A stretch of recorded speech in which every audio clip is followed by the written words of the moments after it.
Growing up in Bali, it's a paradise island. I would travel all around the country when I was a kid. Go scuba diving, go surfing. And it was beautiful. Indonesia is the biggest archipelago in the world. There's 17,000 islands in this country, but there's not one island that's not covered in plastic.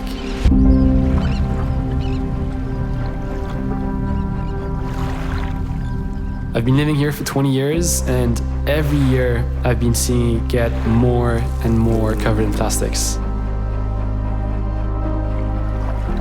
Most of the waste generated by the thousands of people living in Banyuwangi ends up on a riverbank, and every time it rains, that tumbles into the river and makes its way to the ocean.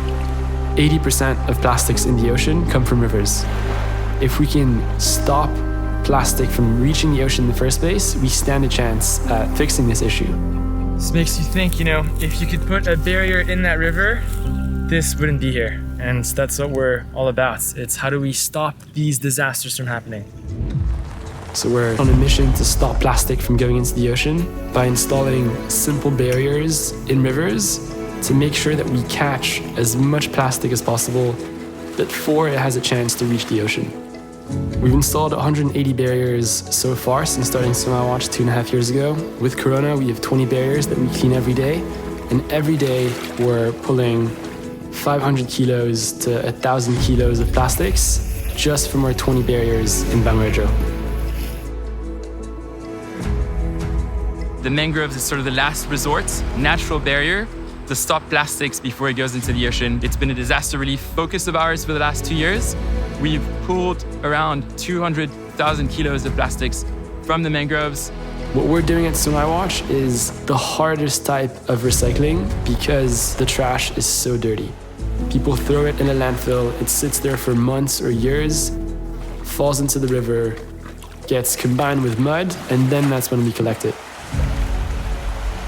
All that trash gets brought back to our facility where we sort the trash to properly upcycle, recycle every waste stream into something that has more value.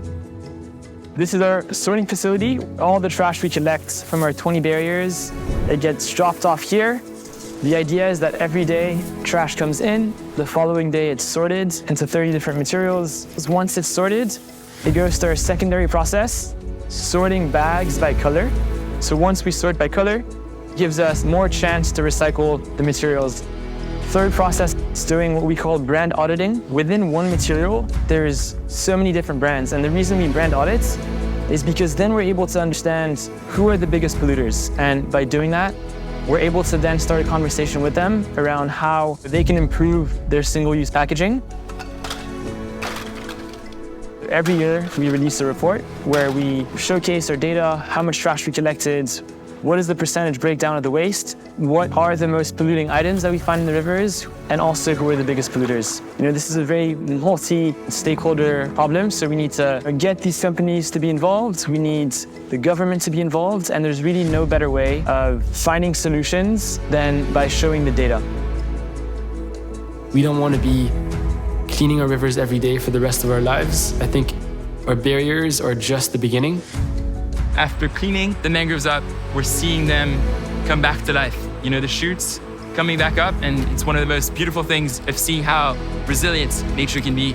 And this just gives us hope that if we let nature rest, if we don't trash it, if we don't destroy it, nature can come back. We need to work upstream and stop plastic from getting into the rivers in the first place.